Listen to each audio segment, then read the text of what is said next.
de hoy y hasta el 22 de octubre se realiza la 17ª Feria Internacional del Libro en el Zócalo de la Ciudad de México, cuyo lema en esta ocasión es Cultura Solidaria CDMX. Con este lema se busca reconocer las experiencias que ha vivido la capital por el sismo pasado.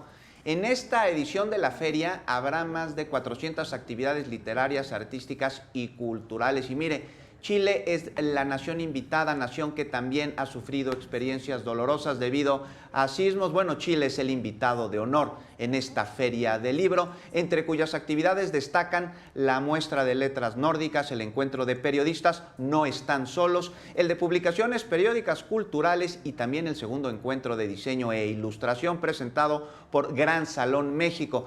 Además, se va a realizar el 6º Festival Internacional de Poesía de la Ciudad de México y el 31º Festival Internacional de Narración Oral. Usted puede disfrutar de estas actividades de esta feria en un horario de 10 de la mañana a 9 de la noche. Para más detalles puede consultar la página www.cultura.cdmx.gov.mx.